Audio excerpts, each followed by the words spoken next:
بسم اللہ الرحمن الرحیم۔ سورۃ المؤمنون مکیۃ قد افلح المؤمنون الذین هم فی صلاتهم خاشعون والذین هم عن اللغو معرضون والذین هم للزکاة فاعلون۔ یہاں سے لے کر پہلی 11 آیات الذین یرثون الفردوس هم فیہا خالدون۔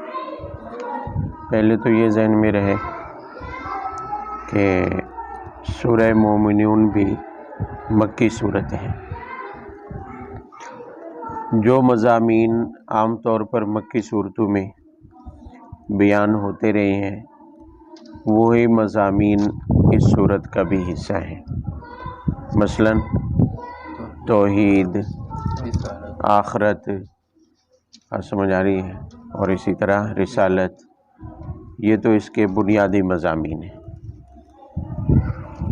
البتہ چونکہ یہ صورت مکہ کے بالکل آخری 2 سالوں کے زمانے کی ہے، یعنی مکہ میں آپ صلی اللہ علیہ وسلم کی نبوت کا جو عرصہ ہے بعثت کے بعد 13 سال ہے، تو آخری سال یا اس سے 1 سال پہلے یہ صورت نازل ہوئی۔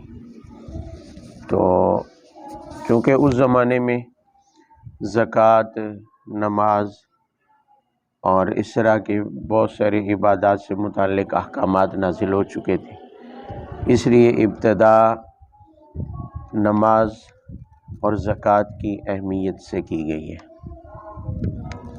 پہلی جو 11 آیات ہیں، ان 11 آیات کا خلاصہ یہ ہے کہ کامیابی کے لیے ایمان سمیت کل 8 صفات کا تذکرہ ہے، 8 احکام کا کیا ہے؟ تذکرہ ہے کہ جو لوگ مکمل فلاح اور کامیابی چاہتے ہیں وہ یہ 8 صفات اپنا لیں تو مکمل فلاح پا سکتے ہیں۔ حدیث میں ان 11 آیات کے بہت سارے فضائل آئے ہیں۔ حضرت عائشہ رضی اللہ عنہ سے پوچھا گیا، وہ مشہور حدیث ہے کہ آپ صلی اللہ علیہ وسلم کے اخلاق کیا تھے۔ آپ صلی اللہ علیہ وسلم کے اخلاق، خلق کہتے ہیں عادت کو، کہ اعمال، کہ بندہ زیادہ تر کن صفات کا حامل ہو، کن عادات کا حامل ہو، اسے خلق کہا جاتا ہے، عادت۔ تو آپ صلی اللہ علیہ وسلم کے اخلاق کے بارے میں سوال کیا گیا تو حضرت عائشہ نے فرمایا کان خلقہ القرآن، آپ کے اخلاق جو ہے وہ تو قرآن میں ہے، یعنی جو قرآن کی ان 10 آیات میں، ان 11 آیات میں جو 8 صفات بیان کی گئی ہیں یہی آپ صلی اللہ علیہ وسلم کے اخلاق تھی، یعنی آپ کی عادت مبارکہ تھی، یہ 8 صفات آپ کی عادت میں شامل تھی۔ آپ کی عادت میں کیا تھی؟ تو ظاہر ہے اس اعتبار سے کہ یہ آپ کے اخلاق ہیں، یہ آپ کی وہ صفات اور عادات ہیں جن پر آپ نے زندگی گزاری ہے، جن پر آپ صلی اللہ علیہ وسلم نے ہمیشگی فرمائی ہے۔ تو ہر مومن کے لیے اس اعتبار سے کہ یہی آپ کی عادات اور اخلاق ہیں اور یہی ہمارے لیے نمونہ راہ ہے۔ تو قد افلح المؤمنون سے پہلے ہی بتایا کہ وہ مومنین کامیاب ہو گئے۔ مومنین کیا ہو گئے؟ یاد رہے فلاح کامل کس کو کہتے ہیں؟ کہ بندے پر کوئی مصیبت نہ ہو، بندے کو خوشحالی حاصل ہو، نفع ہی نفع حاصل ہو، اور سمجھ آ رہی ہے، ہر تکلیف دہ چیز سے چھٹکارا پا لے، غم اس کے قریب نہ ہو، کسی چیز کی فکر نہ ہو۔ دنیا میں تو ایسی فلاح ممکن نہیں ہے، دنیا میں تو ایسی فلاح کیوں؟ اس لیے کہ دنیا خود فنا ہونے والی ہے، دنیا خود فنا ہونے والی ہے۔ اگر کسی کو پوری دنیا کی بادشاہت بھی مل جائے، دنیا کے سارے خزانے بھی کیا ہے، دنیا کا ہر سکھ چین بھی اسے عطا ہو جائے تو پھر بھی ایک غم باقی رہے گا اور وہ ہے ہر چیز کے فنا ہونے والا۔ یہ غم تو اسے لگا رہے گا نا کہ ایک دن یہ سب فنا ہونے والا ہے، اور سمجھ آ رہی ہے۔ تو دنیا ہے ہی پریشانیوں کی جگہ، دنیا ہے ہی مصائب کی۔ اگر کوئی یہ سمجھے کہ فلاح کامل دنیا میں حاصل ہو جائے تو یہ ناممکن ہے۔ ہاں اطمینان قلبی حاصل ہو سکتا ہے، دلی سکون دنیا میں حاصل، اگر یہ صفات اپنا لی جائیں تو دنیا میں دلی سکون حاصل ہو جائے، اور کسی قدر فلاح کی کچھ صفات بھی پیدا ہو جائیں گی، کامیابی کے کچھ چیزیں بھی حاصل، مکمل کامیابی جس کو کہتے ہیں وہ ان 8 صفات کو اپنانے کے بعد آخرت میں حاصل ہوگی، اس لیے کہ آخرت میں کوئی چیز نقصان دینے والی مومن کے قریب نہیں ہوگی، جس میں 8 صفات ہوں گی اس کے قریب کوئی دکھ کوئی غم نہیں ہوگا، حتیٰ کہ یہ والا غم جو دنیا میں سب سے آخری غم ہے کہ دنیا فنا ہونے والی ہے، وہاں جنت کی نعمتوں کے فنا ہونے کا غم بھی نہیں ہوگا، تو اس لیے وہاں تو فلاح کامل کیا ہے ممکن ہے، اور دنیا میں کامل فلاح ممکن نہیں ہے، ہاں جزوی طور پر فلاح کیا ہے ممکن ہے، اور جزوی فلاح کے لیے ان صفات کا اپنانا کیا ہے ضروری ہے دنیا میں، اور آخرت میں کلی فلاح کے لیے مکمل کامیابی کے لیے ان صفات کا اپنانا ضروری ہے۔ تو پہلی صفت کیا ہے؟ المؤمنون، ایمان والے کامیاب ہیں۔ ایمان والے کیا ہیں؟ ایمان کس کو کہتے ہیں؟ کہ رسول اللہ صلی اللہ علیہ وسلم جو کچھ اللہ کی طرف سے احکام لے کر آئے ہیں دل سے انہیں سچا ماننا، دل سے انہیں، یہ ایمان ہے، یہ کیا ہے؟ ایمان ہے۔ اس ایمان والی صفت کے ساتھ ہی بندہ کامیابی کی پہلی سیڑھی اختیار کرتا ہے، اس لیے کہ اگر ایمان ہی نہیں ہے تو پھر کامیابی کی کوئی صورت ممکن نہیں ہے، فلاح کی کوئی صورت ممکن نہیں ہے۔ اور دوسری چیز الذین هم فی صلاتہم خاشعون، فرمایا جو اپنی نماز میں خشوع رکھتے ہیں، جو اپنی نماز میں خشوع رکھتے ہیں، یعنی فرمایا کہ یقرؤون الصلاۃ، نماز پڑھتے ہیں، نماز پڑھنا تو ہے ہی ضروری، پڑھنا تو ہر حال میں ہے، وہ تو معاف ہی نہیں ہے، کسی صورت بھی وہ معاف نہیں ہے، حتیٰ کہ اگر بندہ لاغر ہے بیٹھ کر نہیں پڑھ سکتا اشارے سے پڑھنا لازم ہے، کیا سمجھ آ رہی ہے؟ تو نماز کسی صورت میں معاف نہیں ہے، اس لیے یہ نہیں فرمایا کہ جو نماز پڑھتے ہیں وہ کامیاب ہیں، بلکہ فرمایا کہ نماز خشوع سے پڑھتے ہیں۔ نماز کس سے پڑھتے ہیں؟ خشوع کا معنی ہوتا ہے کہ بندے کی زبان اور بندے کی نظریں، بندے کی زبان اور نظریں سکون میں ہوں، بات سمجھ آ رہی ہے؟ یعنی زبان سے کوئی اضافی بات نہ بولے اور نظریں بھی اس کی کیا ہے سکون سے ہوں، کہ ادھر ادھر بھی نہ دیکھ رہا ہو، ادھر ادھر بھی نہ دیکھ رہا ہو، دائیں بائیں متوجہ نہ ہو، بات سمجھ آ رہی ہے؟ بعض لوگوں کی عادت ہوتی ہے نماز میں کھڑے ہوئے ادھر بھی دیکھ لیا ادھر بھی دیکھ لیا، آنکھیں بس گھومتی ہی رہتی ہیں۔ آپ صلی اللہ علیہ وسلم نے صحابہ کرام کو یہ سکھایا ہے کہ جب آپ قیام میں کھڑے ہیں تو آپ کی نظر سجدے والی جگہ پر ہونی چاہیے، اگر آپ رکوع میں ہیں تو نماز میں توجہ برقرار رکھنے کے لیے خشوع کے لیے آپ کی نظر آپ کے ٹخنوں پر، آپ کی انگلیوں پر، پاؤں کی انگلیوں پر ہونی چاہیے، پاؤں کی انگلیوں پر، یہ توجہ برقرار رکھنے کا ایک طریقہ ہے۔ ایک طریقہ یہ بھی ہے کہ نماز کے الفاظ کے معنی اور ترجمہ یاد ہو، اور جب پڑھے تو الفاظ کے معنی میں ترجمہ میں غور کرتے ہوئے پڑھتا جائے، تو اس طرح نماز کے لیے اندر خشوع حاصل ہوگا، پوری توجہ حاصل ہوگی۔ تو خاشعین کا لفظ ہر قسم کے سکون اور توجہ کو شامل ہے، کہ نماز میں غیر ضروری حرکات سے پرہیز کرنی ہے، غیر ضروری حرکات سے، مثلاً یہ میں نے بتایا کہ نظریں ادھر ادھر نہ گھومیں بلا ضرورت، مکروہ ہے۔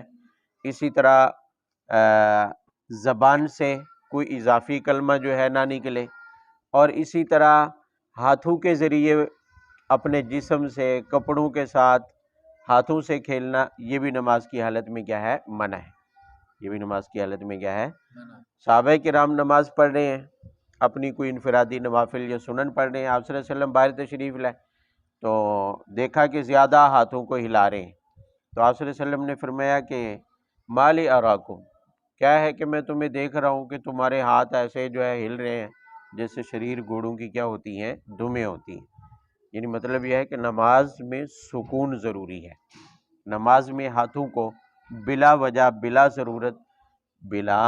ضرورت نماز میں ہاتھوں کو حرکت دینا جو ہے وہ جائز۔ ضرورت یہ ہے کہ مثلا جمائی آئی ہے تو اس کے لیے حکم یہ ہے کہ الٹے ہاتھ سے جمائی کو روکا جا سکتا ہے نماز کے درمیان میں، بات سمجھ آ رہی ہے؟ یہ ایک ضرورت ہے، ورنہ بلا ضرورت ہاتھوں کو اٹھانا اور حرکت دیتے رہنا یہ نماز کے اندر جائز نہیں ہے۔ اگر عمل کثیر ہو جائے گا تو پھر تو نماز ہی فاسد ہو جائے گی، لیکن عمل قلیل بھی اگر ہو، ہاتھ بلا وجہ اٹھایا اور حرکت دی ہے تو بھی نماز مکروہ ہو جائے گی۔ نماز کیا ہو جائے گی؟ مکروہ ہو جائے گی۔ تو نماز خشوع سے پڑھنا، سکون سے نماز کو کیا کرنا؟ ادا کرنا۔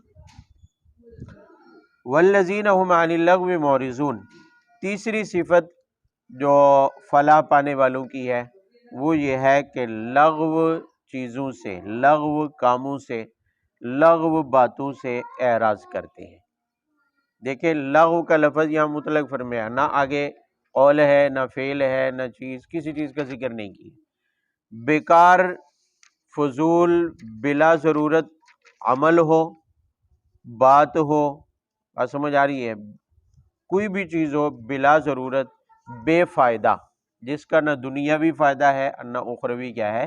فائدہ ہے، ایسی کسی بھی بات میں، کام میں، عمل میں مشغول رہنا یہ جائز نہیں ہے، یہ جائز۔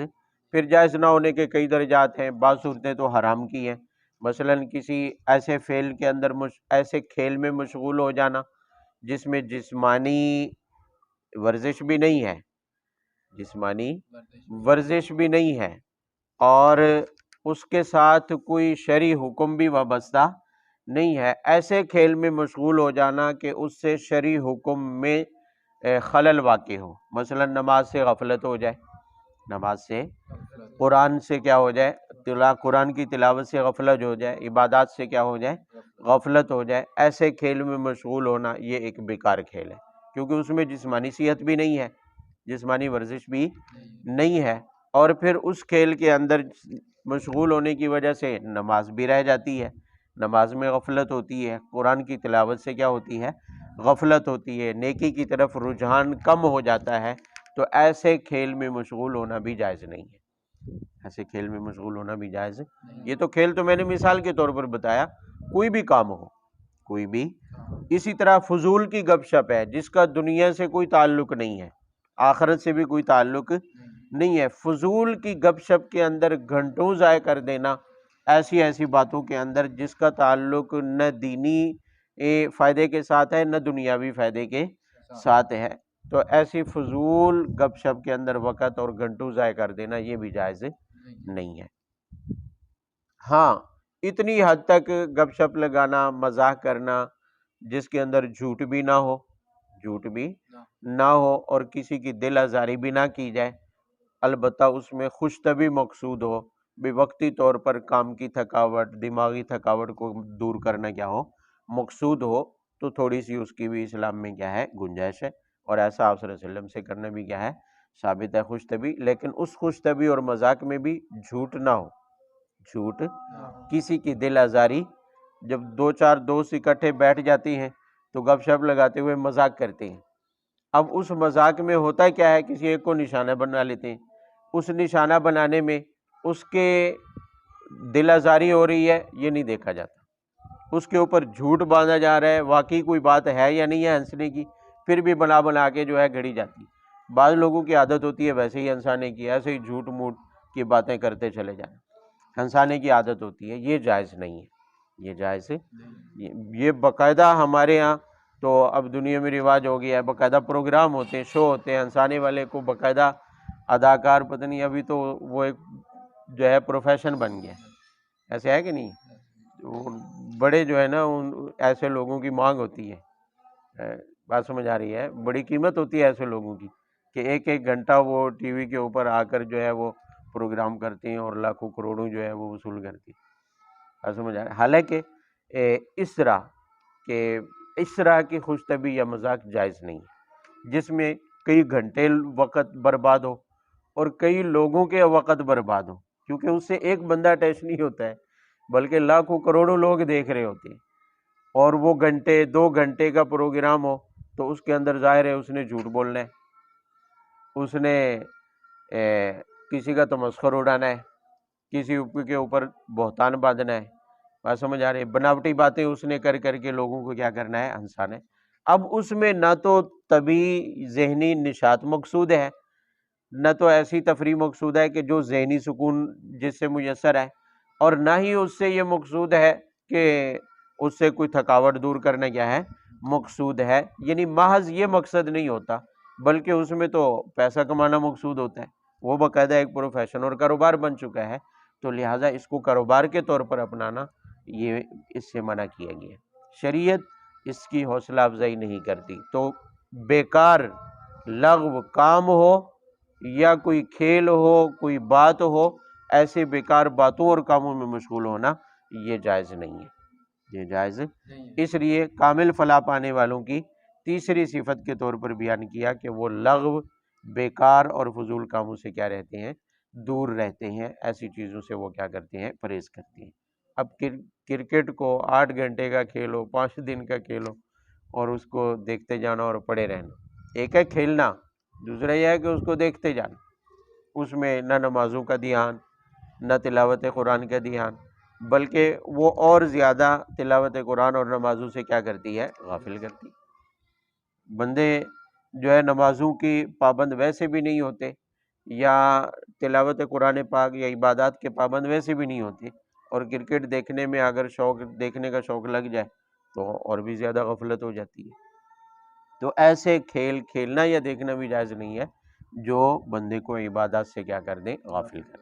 ہاں اگر جسمانی صحت بھی ہے، ورزش بھی ہے، کرکٹ میں ہے مانتے ہیں، لیکن اگر عبادات سے غفلت میں نہ ڈالے تو پھر کھیلنا کیا ہے، جائز ہے، اور اتنی دیر کے لیے دیکھنا بھی جائز ہے کہ جس سے نماز اور عبادت سے غفلت نہ ہو، سمجھ آ رہی ہے؟ لیکن اگر نماز اور عبادات سے غفلت ہوتی ہے تو پھر دیکھنا جائز نہیں ہے، جیسے گھنٹوں ضائع کیے جاتے ہیں اور نماز کا کوئی خیال ہی نہیں ہوتا ہے۔ تو بہت ساری مثالیں اس کی ہمارے معاشرے کے اندر موجود ہیں۔ تو ہمارے معاشرے کی اکثریت ہی بلکہ بیکار اور فضول کاموں میں مشغول ہونے کی وجہ سے دین سے دور ہے، نماز سے دور ہے، کوئی ضروری کاموں کی وجہ سے دور ہے۔ بس ضروری کام ہے، دکانداری بندہ کر رہا ہے، تو کیا وہ 5 وقت کی نماز کے لیے 10 منٹ نہیں نکال سکتا؟ نکال سکتا ہے، لیکن وہ فضولیات میں موبائل پر بیٹھ کر جو ہے وقت ضائع کرتا رہے گا۔ دکاندار کو اتنا وقت تو ملتا ہے کہ وہ نماز پڑھے، لیکن موبائل میں مشغول ہو جاتا ہے۔ سیاسی باتیں چلی تو گھنٹوں چلے جائیں گے، صبح سے شام تک بحث چلتی رہے گی، فلانا حق، فلانا نہ حق، فلانا باطل، فلانا ایسا، فلانا ویسا۔ تو اب اس کے نتیجہ کیا نکلتا ہے کہ ان فضول اور بیکار باتوں کی وجہ سے عبادات سے غفلت، دین سے دوری ہو جاتی ہے۔ تو کام بھی اکثر یہ ایسے ہی ہوتے ہیں جن کے اندر بندہ مشغول ہو کر جو ہے وہ عبادات سے دور ہو جاتا ہے، تو یہ قطعاً جائز نہیں ہے۔ والذین هم للزکاۃ فاعلون،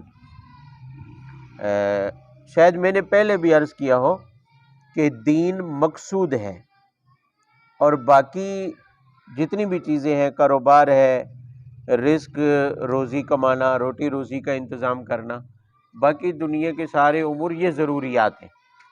یہ کیا ہے؟ مقصد ضرورت پر مقدم ہوتا ہے، مقصد پہلے ہوتا ہے، ضرورت بعد میں ہوتی ہے۔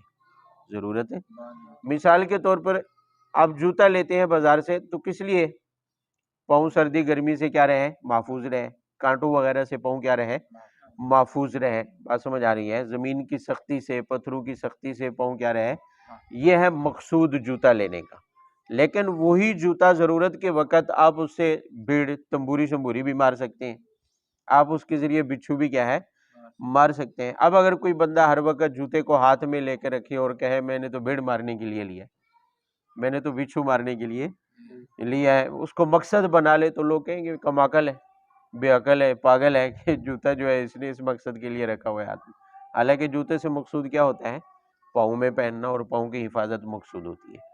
تو یہاں بھی ایسی صورتحال ہے کہ اصل مقصود تو ہے دین، خود اللہ تعالیٰ فرما رہے ہیں وما خلقت الجن والانس الا لیعبدون، کہ میں نے تمہیں زندگی اس لیے دی ہے تاکہ میری بندگی کرو۔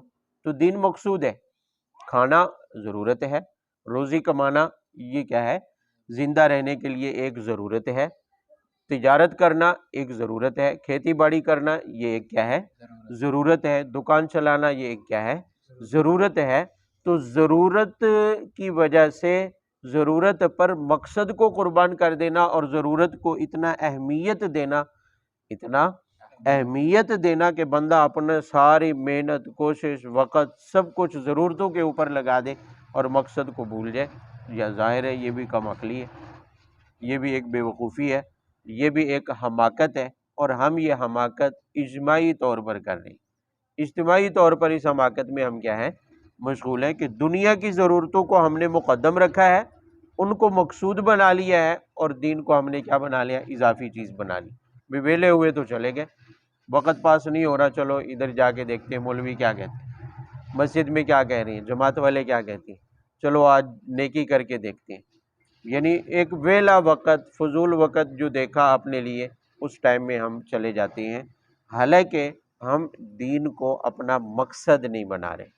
دین کو ہم اپنا مقصد، دین مقصد ہو، دین مقصود ہو، تو پھر وہی حکم ہے وجاہدوا فی اللہ حق جہادہ جو پیچھے پڑا ہے، کہ کوشش کرو دین کے بارے میں، اتنی کوشش کرو جتنی کہ کوشش کرنے کا کیا ہے حق ہے۔ حضرت عبداللہ بن عباس رضی اللہ عنہما فرماتے ہیں کہ اس کا مطلب یہ ہے کہ بغیر کسی ملامت کرنے والے کی ملامت کے خوف کے دین پر خود بھی عمل کرو اور دوسروں تک پھیلاتے چلے جاؤ۔ یعنی دن رات ہر وقت فکر دین کی ہو، روزی روٹی کا انتظام بس زندگی بچانے کے لیے ایک ضرورت کے طور پر ہو، فکر دین کی ہونی چاہیے، فکر عبادات کی ہونی چاہیے، فکر اللہ کے احکامات کو پورا کرنے کی ہونی چاہیے۔ یہ مقصد زندگی ہے، یہاں دنیا میں ہمارے آنے کا یہ کیا ہے مقصد ہے۔ والذین هم للزکاة فاعلون، چوتھی صفت ہے کہ وہ زکوٰۃ کو کیا کرنے والے ہیں، ادا کرنے والے ہیں۔ یاد رہے مکہ میں زکوٰۃ کا حکم نازل ہو چکا تھا، لیکن زکوٰۃ کے مکمل احکامات، ان کی تفصیلات مدینہ منورہ میں ہجرت کے بعد نازل ہوئی ہے۔ تو یہ حکم چونکہ زکوٰۃ کا، اس کی کوئی مقدار خاص متعین نہیں ہوئی تھی، مقدار کے بارے میں، نصاب کے بارے میں ایک اختیار تھا، مطلقاً کچھ نہ کچھ اللہ کی راہ میں خرچ کرنے کا کیا تھا حکم تھا مکہ کے اندر۔ تو اس لیے چونکہ زکوٰۃ کا حکم آ چکا تھا، تو چوتھی صفت فلاح پانے والوں کی ذکر کی ہے، فرمایا زکوٰۃ ادا کرنے والے جو اس صفت پر کاربند رہتے ہیں، جو اللہ کی راہ میں کچھ نہ کچھ خرچ کرتے رہتے ہیں، وہ کامل فلاح پانے والوں میں سے ہیں۔ پہلے بھی آپ پڑھ چکے ہیں، اللہ کی راہ میں خرچ کرنا، صدقہ ہو یا زکوٰۃ ہو، سب سے پہلا فائدہ اس کا کیا ہے کہ بندے میں دنیا کی حرص اور محبت جو ہے وہ نہیں بستی ہے۔ جب وہ اپنی کمائی میں سے، اپنی محنت سے کمائے ہوئے مال میں سے کچھ نہ کچھ وہ دے رہا ہے، کچھ نہ کچھ وہ خرچ کر رہا ہے، تو اس کے اندر دنیا کی محبت، دنیا کی پیسے کے جمع کرنے کی حرص جو ہے وہ کیا ہو جاتی ہے، ختم ہوتی رہتی ہے، وہ حرص پیدا نہیں ہوتی ہے، جوڑنے کی فکر اسے لاحق نہیں ہوتی ہے، کیونکہ اس کا دماغ اس پر ٹکا ہوا ہے کہ میں نے کچھ نہ کچھ حصہ خرچ کرنا ہے، کچھ نہ کچھ حصہ اللہ کی راہ میں کیا ہے نکالنا ہے۔ جب اس کا ذہن اس کے اوپر ٹکا ہوا ہے تو اس کے اندر جمع کرنے کی حرص نہیں ہوگی، دنیا کو اپنے پاس رکھنے کی حرص۔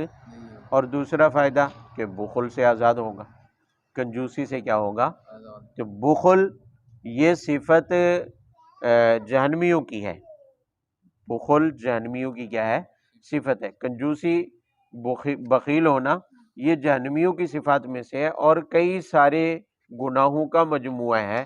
بہت سارے دینی معاملات میں بخل جو ہے وہ رکاوٹ بن جاتا ہے، کنجوسی کیا بن جاتی ہے، رکاوٹ بن جاتی ہے۔ تو زکوٰۃ اور صدقے کے ذریعے اس بخل کا علاج کیا گیا، اور بھی فوائد ہیں کہ ثواب بھی ہے، آخرت میں نجات کا باعث بھی ہے، مصائب سے چھٹکارے کا ذریعہ بھی ہے، آفات اور بلیات سے، بیماریوں سے چھٹکارے کا بھی کیا ہے ذریعہ ہے، کہ آنے والی مصیبتیں بھی اس کے ذریعے کیا ہو جاتی ہیں، دور ہو جاتی ہیں۔ ہاں زکوٰۃ میں تو ایک مقدار متعین ہے، لیکن نفل صدقے میں کوئی مقدار بھی متعین، یعنی اگر لاکھوں روپے ہوں تو پھر اس سے جو ہے بندے کو ثواب ملے گا، یہ فوائد حاصل ہوں گے، اور اگر 1 روپیہ ہو تو نہیں ملے گا، یہ تعین بھی نہیں ہے۔ اخلاص شرط ہے، مقصود اللہ کی رضا ہو تو 1,00,000 روپے اور 1 روپے کے صدقے میں دونوں میں برابر فوائد حاصل ہوتی ہیں۔ آگے کتنی صفات ہو گئی ہیں؟ 4۔ 5ویں صفت ہے والذین هم لفروجہم حافظون، جو اپنی شرمگاہوں کی حفاظت کرتے ہیں، جو اپنی شرمگاہوں کی، حدیث میں آتا ہے کہ آپ صلی اللہ علیہ وسلم نے فرمایا جو مجھے 2 چیزوں کی گارنٹی دے دے میں اسے جنت کی ضمانت دیتا ہوں، پیٹ کی اور شرمگاہ کی۔ بھی بندہ پیٹ بھرنے کے لیے، اپنی پیٹ پوجا کے لیے حرام حلال میں فرق نہیں رکھتا، حرام بھی کماتا جاتا ہے اور کھایا جاتا ہے پیٹ کو پالنے کے لیے، اور اسی طرح شرمگاہ کی ضرورت کو، اس کی خواہشات کو پورا کرنے کے لیے بندہ حرام کا مرتکب ہوتا ہے، بدکاری کا کیا ہوتا ہے، مرتکب ہوتا ہے۔ اب بندے کے لیے دنیا میں زندہ رہنے کے لیے پیٹ بھی ضروری ہے، اور اسی طرح شرمگاہ کا ہونا بھی کیا ہے، ضروری ہے۔ اس لیے کہ پیٹ اگر نہیں ہے، پیٹ اگر نہیں ہے تو زندگی نہیں ہے۔ اب ظاہر ہے پیٹ کے لیے کمانا بھی ایک بندے کی کیا بن گیا ہے، ضرورت، لیکن اس میں بھی حدود کا خیال رکھنا ضروری ہے کہ جو جائز اور حلال چیزیں ہیں وہی پیٹ میں جانی چاہیے، حرام چیزیں پیٹ کے اندر نہیں جانی چاہیے۔ اور اس آیت میں یہ فرمایا کہ والذین هم لفروجہم حافظون، شرمگاہ یہ بندے کی اس کی جو خواہشات ہیں، شہوات ہیں، یہ بندے کی طبی ضرورت ہے۔ جیسے کھانا پینا طبی ضرورت ہے زندہ رہنے کے لیے، اسی طرح شہوات اور خواہشات کو کا بندے کے ساتھ لگا ہوا ہونا یہ بھی ایک طبی ضرورت ہے، یہ ایک فطری ضرورت ہے، لیکن اس کی حدود متعین ہے، کیونکہ اس سے مقصود نسل میں اضافہ ہے، پیدائش میں اضافہ ہے۔ اگر شرمگاہ کے ساتھ بندے کے ساتھ فطری طور پر خواہشات لگی ہوئی نہ ہوں، خواہشات لگی ہوئی نہ ہوں تو نسل انسانی کی بقا مشکل ہو جائے گی۔ بھی بندے میں خواہش کا جذبہ نہ ہو، شہوت کا جذبہ نہ ہو فطری طور پر، تو نسل انسانی کی بقا، توالد تناسل کا سلسلہ جو ہے وہ ختم ہو جائے گا، بچوں کی پیدائش کا، انسانوں کی پیدائش کا سلسلہ کیا ہو جائے گا۔ اب اس ضرورت کے تحت فطری طور پر شہوت کا جذبہ، خواہش کا جذبہ رکھا گیا، لیکن اس کی حدود متعین کر دی، اس کی حدود، کیونکہ مقصد ہے جائز حلال طریقے سے نسل انسانی میں اضافہ کرنا، تو ظاہر ہے ایسے تمام طریقے حرام ہو جائیں گے جس میں نسل انسانی میں اضافہ مقصود نہ ہو، نسل انسانی میں اضافہ مقصود، جہاں محض خواہش پوری کرنا مقصود ہو، محض شہوت پوری کرنا مقصود ہو، تو ایسے سارے طریقے کیا ہو جائیں گے، حرام ہو جائیں گے۔ تو زنا اور بدکاری بھی ایسا ہی ایک طریقہ ہے جس میں بندہ نسل انسانی کی بقا اس کے پیش نظر نہیں ہوتی، صرف خواہش پوری کرنا کیا ہوتا ہے، مقصود ہوتا ہے، شہوت کی پیاس بجھانا کیا ہوتا ہے، مقصود ہوتا ہے، اس لیے وہ بھی حرام ہے۔ تو فرمایا والذین هم لفروجہم حافظون، کامیاب ہونے والوں کی پانچویں صفت اپنی شرمگاہوں کی کیا کرنا ہے، حفاظت کرنا ہے۔ الا علی ازواجہم او ما ملکت ایمانہم فإنہم غیر ملومین، یہ اس پانچویں صفت میں استثناء ہے کہ بیوی ہے اور پہلے زمانے میں باندیاں ہوتی تھی وہ ہے، تو ان سے شرمگاہ کی حفاظت ضروری نہیں ہے۔ کیوں؟ اس لیے کہ ان سے تو نسل انسانی کا چلانا مقصود ہے، وہاں نسل روکنا مقصود ہے، وہ ایک جائز مقام ہے کہ بیوی ہے اور باندی ہے، تو وہاں شرمگاہ کی حفاظت ضروری نہیں ہے، بلکہ وہاں تو مقصود ہی یہی ہے کہ نسل انسانی کی بقا ہے، نسل کو بڑھانا مقصود ہے۔ اور حدیث میں بھی اس کا حکم ہے تزوج الولود الودود کہ آپ صلی اللہ علیہ وسلم نے فرمایا تزوج الودود الولود فانی مکاثر بکم الامم، مشکوٰۃ شریف کتاب النکاح میں یہ حدیث ہے، فرمایا ایسی عورتوں سے تم نکاح کرو جو زیادہ محبت رکھنے والی اور زیادہ بچے جننے والی ہوں۔ کیوں؟ فرمایا فانی مکاثر بکم الامم، کل قیامت کو ہر نبی کے ساتھ ان کی امتیں کھڑی ہوں گی، تو میں اپنی امت کی کثرت پر کیا کروں گا، فخر کروں۔ یعنی نکاح کا حکم امت میں اضافے کے لیے ہے، نسل کو بڑھانے کے لیے، یہی وجہ ہے کہ منصوبہ بندیوں بھی منع ہے، منصوبہ بندیاں بھی کیا ہے، حرام ہے کہ بچے دو ہی اچھے، یہ حرام ہے۔ کس لیے حرام ہے؟ کیونکہ نکاح سے مقصود تو ہے نسل انسانی میں اضافہ۔ آپ اگر منصوبہ بندی کے ذریعے بچے دو ہی اچھے کا نعرہ لگا کے پابندی لگا دیتے ہیں تو پھر نکاح کا فائدہ ہی ختم ہو گیا، نکاح کی جو اصل وجہ ہے، مقصود ہے، وہ بھی کیا ہوگی، ختم ہوگی۔ پھر تو مقصود وہی پیش نظر شہوت ہی ہوگی، خواہش پوری کرنا مقصود ہوگا، بچے پیدا کرنا تو مقصود نہیں ہوگا، تو یہ مقصد کے ہی خلاف ہے، نکاح کے مقصد کے ہی کیا ہے، خلاف ہے۔ ہاں اگر ایک ہی بیوی ہے اور بہانہ یہ ہے کہ بچے دو ہی اچھے کا نعرہ اس لیے لگا رہے ہیں تاکہ بیوی کی صحت برقرار رہے، تو ایک بیوی پر اسلام نے تو پابند نہیں کیا، 4 کر لے، 2 کر لے، 3 کر لے، تاکہ اس کی صحت بھی کیا رہے، برقرار رہے، مناسب وقفہ اسے بھی کیا ہے، ملتا رہے۔ یہ بیماری تو ہم نے خود پیدا کی ہے، یہ مصیبت تو ہم نے اپنے لیے کیا ہے، خود پیدا کی، اسلام نے تو نہیں کی ہے نا کہ ایک ہی ہے بس اسی ایک کے ساتھ ہی گزارا کرو، تو ظاہر ہے اس نے بیماری ہونا ہے کہ ہر سال جو ہے بچہ آتا رہے اور مناسب وقفہ بھی نہ ملے تو بیمار ہونا ہے، اس کی صحت خراب ہونی ہے، اور اس کو بہانہ بنا کر کہنا کہ بچے دو ہی اچھے، یہ تو غلط ہے، منصوبہ بندیاں کرنا۔ اسلام نے تو یہ نہیں کہا کہ ایک ہی، 4 تک کی اجازت دی ہے۔ مناسب وقفہ بھی ملے گا، صحت بھی برقرار رہے گی، بات سمجھ آ رہی ہے، اور بچے بھی کیا ہے پیدا ہوتے رہیں گے، منصوبہ بندی کی ضرورت اور حاجت بھی پیش نہیں آئے۔ باقی رہی معیشت روزی روٹی کی، یہ تو ایک بہانہ ہے، اس کی ذمہ تو اللہ تعالیٰ نے لیا ہوا ہے کہ جو بھی کوئی ذی روح دنیا میں آتا ہے، چاہے انسان ہے یا جانور ہے، کوئی بھی جاندار ہے، ہر ذی روح جو دنیا میں آتا ہے اللہ تعالیٰ اس کا رزق ماں کے پیٹ سے پہلے ہی اس کا لکھ دیا جاتا ہے، اس کے رزق کے بارے میں ساری صورتحال پہلے لکھی ہوئی ہوتی ہے، تو وہ اپنا رزق ساتھ لے کے آتا ہے، وہ اپنا رزق ساتھ لے کے آتا ہے۔ کیا ہم دیکھتے نہیں ہیں کہ کسی کی شادی نہیں ہوئی تو اس کی صورتحال معیشت کی اور آمدنی کی اور ہوتی ہے، شادی ہو جانے کے بعد معیشت میں تبدیلی آ جاتی ہے، بیوی کا خرچہ اٹھا رہا ہے، پھر وہی بندہ بچے بڑھنا شروع ہوتے ہیں، ایک ہے دو ہے، تو اس حساب سے اس کی آمدنی کے ایسے اسباب اور ذرائع پیدا ہوتے چلے جاتے ہیں کہ بندے کے بارے میں گمان میں بھی نہیں ہوتی۔ تو وہ ہر کوئی دنیا میں آنے والا انسان اپنی روزی اپنے ساتھ لے کر آ رہا ہے، اپنی روزی اپنے ساتھ لے کر آ رہا ہے، تو اسی لیے حکم ہے تزوج الودود الولود۔ البتہ اس حدیث پر کسی کے ذہن میں یہ اشکال آیا ہو کہ ابھی تو شادی نہیں ہوئی، ابھی تو نکاح ہوا ہی، حکم دیا جا رہا ہے نا تزوجو، ایسی عورتوں سے نکاح کرو جو محبت کرنے والی ہوں خاوند سے اور زیادہ بچے جننے والی۔ جب نکاح کرنے کا حکم دیا جا رہا ہے تو مطلب ابھی نکاح تو وہ نہیں ہوا نا، تو نکاح سے پہلے کیسے پتہ چلے گا کہ یہ عورت زیادہ بچے جننے والی ہے؟ نکاح سے پہلے کیسے پتہ چلے گا کہ یہ خاوند سے زیادہ محبت رکھنے والی ہے؟ بھی جس کے نکاح ہی نہیں ہوا۔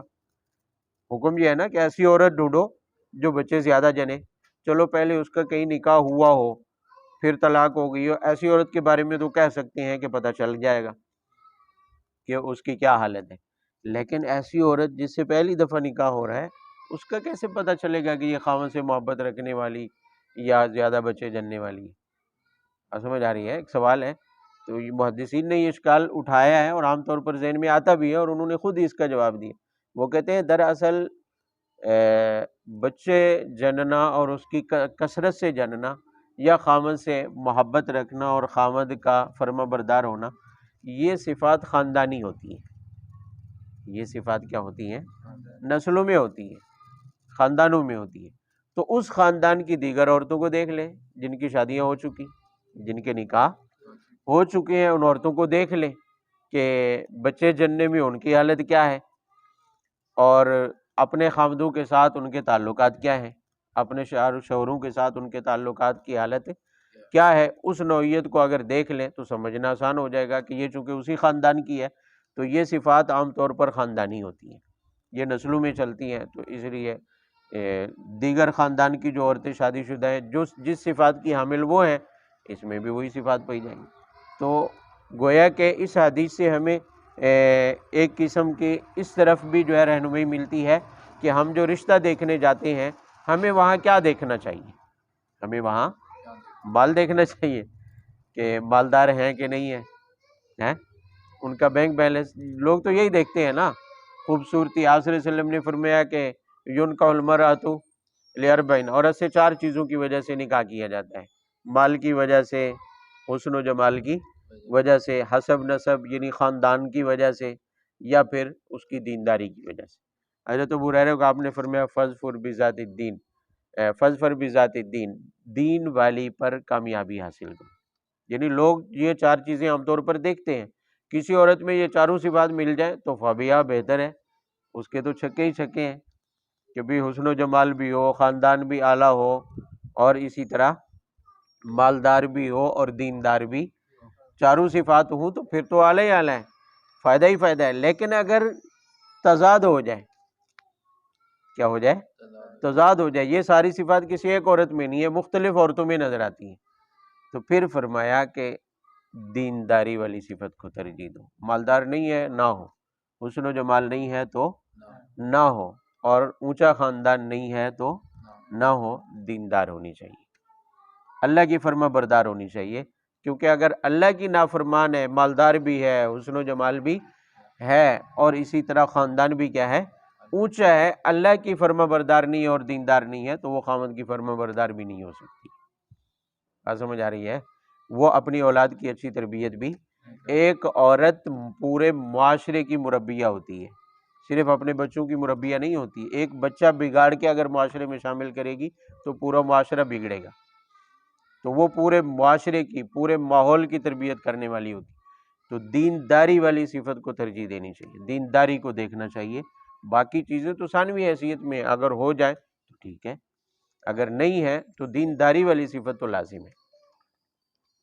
تو یہاں بھی ہمیں رہنمائی ملی اس حدیث میں بھی کہ تزوج الودود الولودہ، دینداری کے ساتھ اور کیا دیکھنا چاہیے کہ یہ دیکھنا چاہیے کہ اس خاندان کی عورتیں واقعی اپنے شوہروں کے ساتھ وفادار ہوتی ہیں یا نہیں ہوتی ہیں، ایسی عورت کی تلاش کرنی چاہیے، اور ایسی عورت کی تلاش کرنی چاہیے کہ اس خاندان کی عورتوں میں یہ صفت عام طور پر پائی جاتی ہو کہ وہ بچے جننے والی ہوں۔ بانجھ پن کی بیماری بھی ایک خاندانی ہوتی ہے جو نسلوں میں چلتی ہے، بانجھ پن جو ہے یہ بھی اس کے ساتھ لگو، یہ نہیں ہے کہ ایسی عورت جو بانجھ ہے اس سے نکاح کرنا ہی جائز نہیں، نکاح کرنا جائز ہے، لیکن چونکہ مقصود نسل میں اضافہ ہے تو ترجیح ایسی کو دینا چاہیے جو بانجھ نہ ہو، جو بانجھ نہ ہو، بچے جننے والی ہو، ایسی صفات کو کیا دینی چاہیے؟ ترجیح دینی چاہیے۔ اللہ اکبر۔ 5 صفات ہیں، اس میں ایک استثناء آ گیا کہ بیوی سے اور باندی سے شرمگاہ کی حفاظت ضروری نہیں ہے، تو وہاں تو مقصود ہے۔ فَمَنِ ابْتَغَىٰ وَرَاءَ ذَٰلِكَ فَأُولَٰئِكَ هُمُ الْعَادُونَ۔ ہاں بیوی اور باندی کے علاوہ، توجہ سے، بیوی اور باندی کے علاوہ، اس کے علاوہ اگر خواہش پوری کرنے کی کوئی جگہ تلاش کی تو اولئک هم العادون، یہ حد سے تجاوز ہے۔ یہ حد سے کیا ہے؟ نہیں سمجھے یہ بات کو؟ بھئی بیوی کس کو کہتے ہیں؟ جس سے نکاح ہو، جس سے کیا ہو؟ نکاح ہو۔ ازواج زوجہ کی جمع ہے، اب لفظ زوج بھی بولا جاتا ہے خاوند پر بھی بیوی پر بھی، اور اسی طرح تزویج سے ہے، جیسے ابھی میں نے حدیث میں بتائی ہے تزوجو، امر کا صیغہ ہے، فرمایا تم نکاح کرو۔ تو نکاح کی صورت میں جو عورت بندے کے تعلق کے ساتھ وابستہ ہوتی ہے، جس عورت سے تعلق وابستہ ہوتا ہے اسے بیوی کہتے ہیں، بات سمجھ آ رہی ہے؟ زوجہ کہا جاتا ہے۔ اور ما ملکت ایمانہم، باندی، جو وہ عورتیں جو جنگ میں کافروں کی وہ عورتیں جو جنگ میں قیدی بن کر آئیں، وہ باندی ہیں، غلام ہیں، جو پہلے زمانے میں ہوتے تھے، اب عالمی معاہدات کی وجہ سے پابندی ہیں، غلام نہیں بنایا جاتا۔ تو بہرحال ان 2 کے علاوہ فرمایا کہیں اور اگر خواہش پوری کرتے ہیں، شہوت پوری کرتے ہیں تو یہ حد سے تجاوز ہے۔ یہ حد سے کیا ہے؟ اور یہ قرآن کہہ رہا ہے، اور یہ کیا کہہ رہا ہے؟ تو شیعوں کا متا کہاں کھڑا ہے؟ وہی متے والی نہ بیوی ہے نہ باندھی ہے۔ متا کس کو کہتے ہیں؟ بھی جس سے یہ طے ہوا کہ 1000 روپے لے لو اور 2 دن میرے ساتھ متا کر لو۔ سمجھ آ رہی ہے؟ عربی میں کہتے ہیں میں تجھ سے نفع اٹھاتا ہوں 1000 روپے کے بدلے میں 4 دن کے لیے، 10 دن کے لیے، 20 دن کے لیے، 1 مہینے کے لیے، یہ متا کہلاتا ہے۔ یہ کیا کہلاتا ہے؟ متا کہلاتا ہے۔ یہ جو 1000 روپے، 10,000 روپے، 2,000 روپے جو رقم اجرت متعین کی ہے، یہ اس کا کرایہ ہے، یہ اس کی اجرت ہے، یہ حق بار نہیں ہے، اور یہ نکاح بھی نہیں ہے کیونکہ گواہ نہیں ہے، کیونکہ گواہ اس میں گواہ لازم نہیں ہے۔ تو یہ متا کی صورت میں جس عورت کے ساتھ صرف نفع اٹھانے کا معاہدہ ہوا ہے کہ میں تو اسے نفع اٹھاؤں گا، شہوت پوری کروں گا، بات سمجھ آ رہی ہے؟ وہاں اولاد مقصود بھی نہیں ہے، وہاں گواہ کی نکاح کی شرائط بھی ضروری نہیں ہے۔ اس متا کے ذریعے جس عورت کے ساتھ تعلق قائم کیا ہے وہ نہ بیوی ہے نہ باندھی ہے، تو قرآن کہہ رہا ہے فَمَنِ ابْتَغَىٰ وَرَاءَ ذَٰلِکَ، بیوی اور باندھی کے ماں سوا جو بھی ہے وہ حد سے تجاوز ہے۔ وہ حد سے کیا ہے؟ یہ جو قرآن کے ذمے لگاتے ہیں جی متا تو قرآن کہتا ہے حلال ہے، فلاں کرتے رہے، فلاں کرتے رہے۔ ابتدائی اسلام میں بعض صورتیں جو ہے ان کی اجازت دی گئی تھی، لیکن غزوہ خیبر کے موقع پر ہمیشہ ہمیشہ کے لیے کیا ہو گیا؟ حرام ہو گیا۔ بات سمجھ آ رہی ہے؟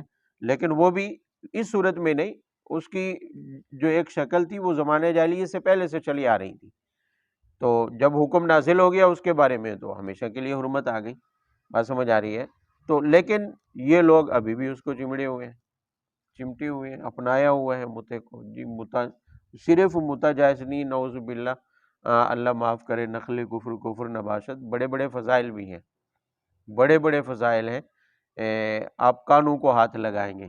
ان کی صحیح ترین روایات میں آتا ہے کہ جس نے ایک دفعہ متا کیا، نعوذ باللہ من ذالک، حضرت حسین کا درجہ پائے گا، دوسری دفعہ کیا تو حسن کا درجہ پائے گا، اور تیسری دفعہ کیا تو سیدنا علی المرتضیٰ کا درجہ پائے گا، اور چوتھی دفعہ کیا تو محمد رسول اللہ کا درجہ پائے گا، نعوذ باللہ من ذالک۔ نقل کفر نباشت، یہ ان کی صحیح ترین اور مسند ترین روایات میں، یہ فضائل کم ہیں، بلکہ کہتے ہیں متع کے نتیجے میں جب مرد و عورت غسل کرتے ہیں تو اس غسل کے پانی کا جو قطرہ ٹپکتا ہے، ہر قطرے کے ساتھ ایک فرشتہ پیدا ہوتا ہے جو قیامت تک ان کے لیے استغفار کرتا ہے۔